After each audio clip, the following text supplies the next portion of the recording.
Dear DJ Cory, anong pilion ko? Anak ko o ko ng babae nga palangga ko? Itago lang ako sa ngalan nga Arvin. I don't know how to start my story. Siguro umpisahan ko paagi sa isa ka summary. Hindi ako nangin malipayon sa akon nga nangin desisyon. Nagkilalahay kami sang nanay sang anak ko sa isa ka BPO company. Workmates kami. Customer representatives. Sa una, yes, masadya. Pero syempre, hindi bala tanan sa umpisa lang masadya. Bago nangin kami, may naka-fling ako. Kag before nangin kami sang nanay sang anak ko, may natabo sa amon. After a few days, ginpapili ako sang nanay sang anak ko. Syempre, ginpili ko siya. So, nangin kami na. Date diri, date dito. Guwa sa amon nga adlaw. Sa umpisa pa lang, may mga away na. Away sa gamay nga bagay, pero nangin okay man. Asa nga nag-decide kami nga mag-live-in, upod ang utod kag sister-in-law ko, bali 4 kami sa isa ka apartment, mga 2 bedrooms, nga 2 bedrooms. So umpisa okay man, wala problema. Si mama kag papa ara sa amon nga probinsya. Sipak sila sa amon sang naka-experience sila sang financial problem. So one time, nag-compute ning nanay sa anak ko kung pila ang dapat ko ipadala sa mga parents ko. Which for me was foul. Sensitive abi ako when it comes sa mga parents ko. Deep inside, na bad trip ko pero gintago ko lang. Sa pinsar ko nga, ikaw yung ma-decide kung pilang dapat ko ipadala sa ginikanan ko. Wow. So, to make the long story short, nangin issue ang amosad to. Rason nga pero may kami nag-aaway. Asa nga feeling ko daw ginahigtan niya na ako sa liog. Bisan sa mga barkada ko, hindi na ako kaupod. Wala pa kami anak sad to ha. Wala sa pinsar ko or wala sa pinsar niya nga may kabuhi ako nga akon. Bago pa kami nagkilalahay. But since naintindihan ko man siya, kag hindi man mabudlay sa akon ang magpaumod, ayos lang. Ginpalapos ko lang sa piya ko nga dulonggan ang mga pagnagya. Ginapalawig ko lang pasensya ko para wala gamo. Asa nga nagkaanak kami. Sa apartment namo na buong anak namon. Sa mga binulan nga, nagadala siya, ginpapuli ko siya sa ila. Ako lang anay nagatrabaho para maalagaan niya maayo ang kaugalingon niya kag ang baby ang ginadala niya. Maayo ang nangin setup namon. Fast forward, nanganak na siya, lalaki. Hindi ko nalang paghihambal ang ngalan. Pero kaitsura niya gid ang nanay niya. Abi mo, DJ Cory, hamba ko sa kaugalingon ko, tani hindi lang mag-ilog ang batasan sang anak ko sa batasan sang nanay niya. Wala ako nagapaka-right shoes ha. Wala ko man ginamata-mata ang batasan sang partner ko. Pero may attitude. May attitude siya. Toxic. Ang nanay abi sang anak ko, hindi pwede malangulango. Bisan ang utod ko, kag sister-in-law ko, natahap siya. Lain ang personality niya eh. Lain man ang outlook niya sa kabuhi. Basta kabugat siya dalun. Kung nagapamati ka mo, sang maayo sa akon nga istorya, siguro tingala ka mo kung nga wala ko siya ginatawag na asawa. Basta, pamati lang ka mo kay mabalaan nyo gid. Anyway, so nangin close kami ni Nicole. Hasta one time may dance competition kami sa office. Kag dito ako nag-start sang, diskarte sa kay Nicole. Yes, gindiskartehan ko siya.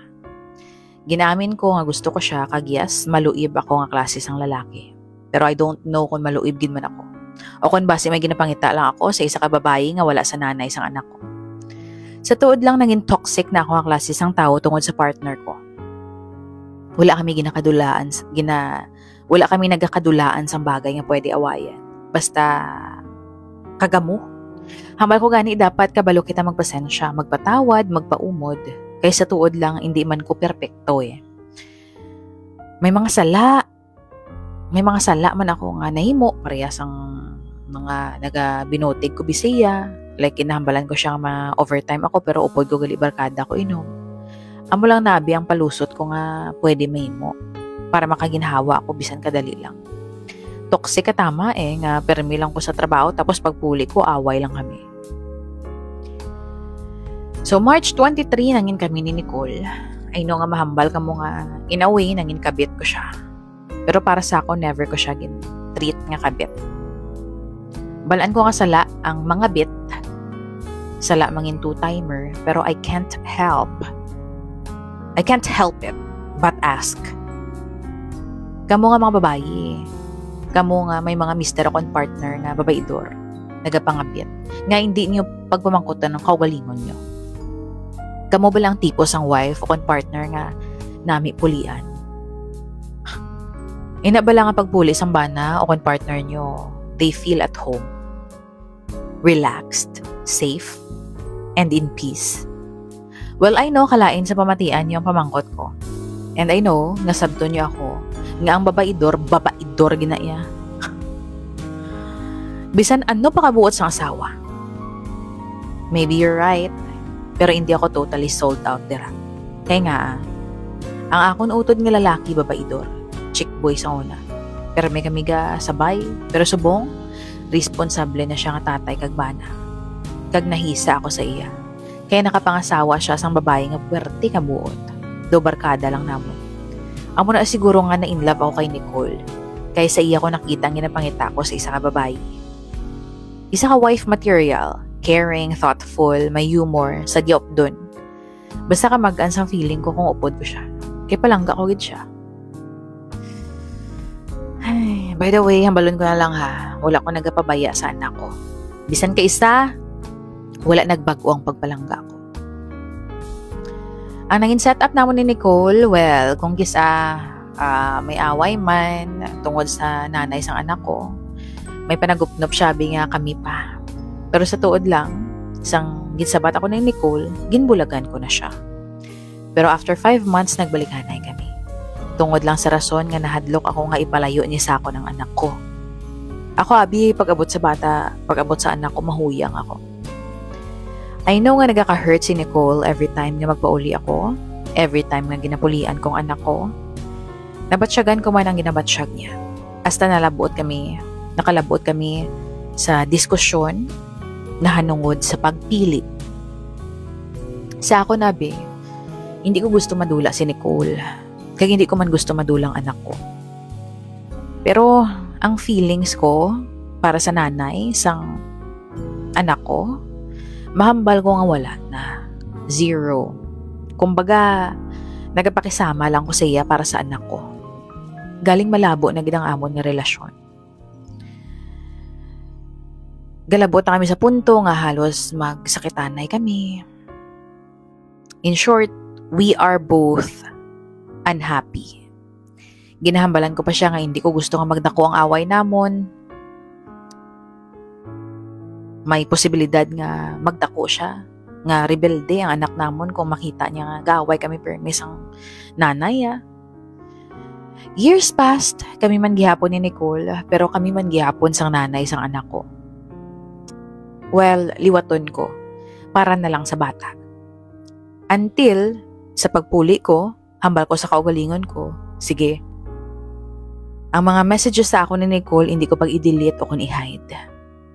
Amo nabing masami ko ang ginahimo kung magpuli ako para hindi ako madakpan.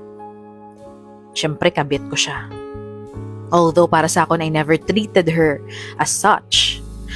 So there, ginhungod ko nga makita sa nanay sa anak kong messages na mo ni Nicole. Hambal ko sa kaugalingon ko, anta na ko yung ipakigbato si Nicole.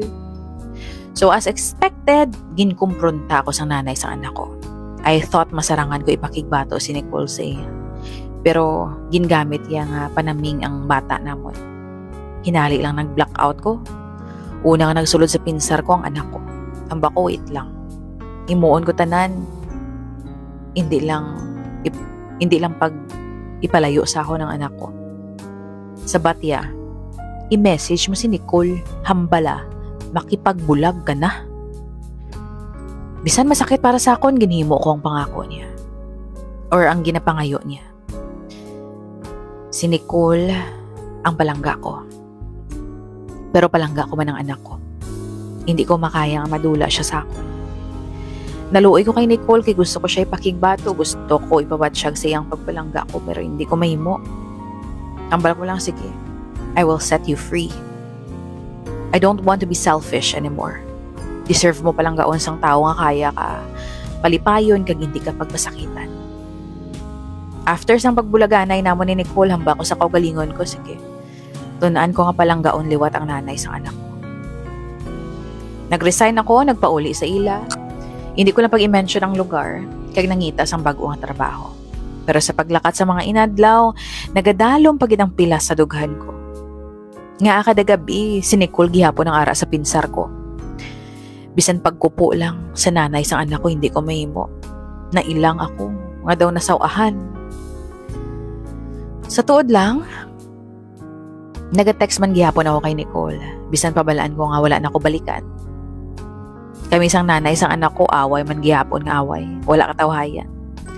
Siguro kampante siya nga awayon ako tungod sang sala nga nahimo ko sa iya. Amo lang ginagamit niya against sa ako nga pang emotional blackmail. Asa nagabot ang adlaw nga grabe na gid ang away namon. May sumbag, tinda, kag pungkoy na ko nga nabaton halin sa iya. Tungod hindi na gid ko makaagwanta sang batasan niya, ginistorya ko ang mga ginikanan niya, kag ginhambal ko sa ilang tanan. Bahala na kung maakig sila sa ako na, kag palayason ko nila sa balay nila. Pero abi niyo, naintindihan ako sa mga ginikanan niya. Wala sila sang may ginapinan pero ginpasensyahan nila ako. Kaya sa tuod lang kilala nilang batasan sa anak nila. Kag sila mismo, hindi kauyon. Bulagan ko nagidtani ang nanay sa anak ko pero naghangyo sa ako ng mga ginikanan niya. Sa subong, hindi na ko kabalo kung anong dapat kong himuon. Natrap ako sa partner nga hindi ko palangga.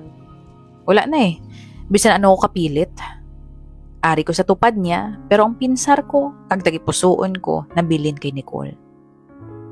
Siguro, mahambal ka mo, tanan ta may freedom, may choice. Siguro choice ko ni, para sa anak ko. Nahadlok ako para sa iya. Baby pa lang siya eh. Hindi siya dapat madalahig sa mga konsekwensya sang choices namon. Siguro hinulsulan ko gid ini pila ka adlaw. Hinulsulan ko sa bilog ko nga kabuhi nga wala ko ginpili si Nicole. Asa diri na lang ako DJ Cory. Love, Arvin.